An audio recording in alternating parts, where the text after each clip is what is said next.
Assalamualaikum warahmatullahi wabarakatuh. Saya adalah Nadia Zatul Haq dari kelas 10 IPS dan akan menjelaskan tentang infografi saya. Sejarah Indonesia. Majapahit adalah kerajaan yang berpusat di Jawa Timur dan mencapai puncak kejayaannya menjadi Kemarajan Raya yang menguasai wilayah luas di Nusantara. Kerajaan Majapahit juga adalah kerajaan Hindu Buddha terakhir yang menguasai Nusantara dan dianggap sebagai kerajaan terbesar. Majapahit memiliki total 13 raja yang berkuasa dari 1293 hingga 1527 Masehi. Dalam kitab Negara Kertagama disebutkan bahwa Hayam Wuruk sering melakukan perjalanan dari daerah ke daerah lain untuk mengetahui sejauh mana kemajuan dan kesejahteraan rakyatnya. Peradilan dilaksanakan secara ketat, siapa yang bersalah dihukum tanpa pandang bulu. Negara Kertagama juga menyebutkan bahwasanya Majapahit memiliki budaya keraton yang adiluhung dan anggun dengan cita rasa seni dan sastra yang halus, serta ritual keagamaan yang rumit. Festival utama dalam kalender tata negara digelar tiap hari pertama bulan Caitra, yaitu bulan Maret dan April. Pendidikan agama Islam.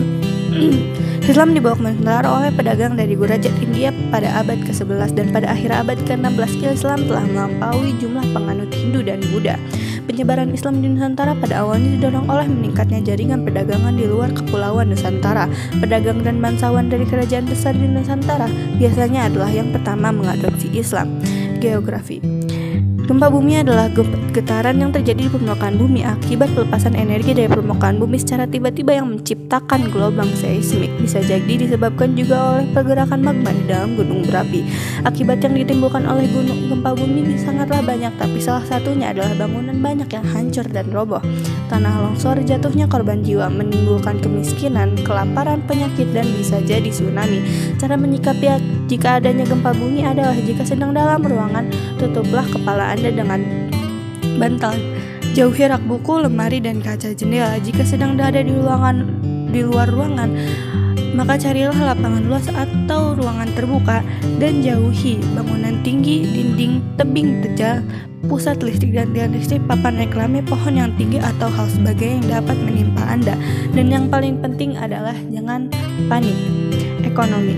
PT Pegadaian merupakan salah satu lembaga keuangan non-bank LKNB di Indonesia yang bergerak pada tiga liga bisnis, yaitu gadai, pembiayaan, dan jasa lainnya. Selain melayani bisnis secara konvensional, Pegadaian juga memiliki unit bisnis syariah yang produknya sesuai dengan syariat Islam, yaitu Pegadaian Syariah.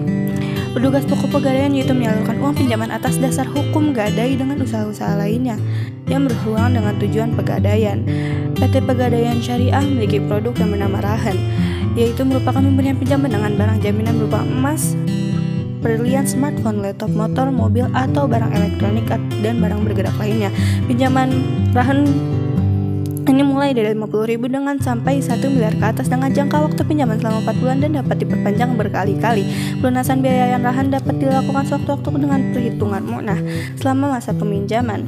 Bagi yang ingin meminjam duit dengan produk layanan ini, kamu hanya perlu membawa agunan berupa perhiasan emas, BPKB, atau barang berharga lainnya. Dan untuk meminjam uang ini juga perlu membawa fotokopi KTP, lalu menyerahkan jaminannya.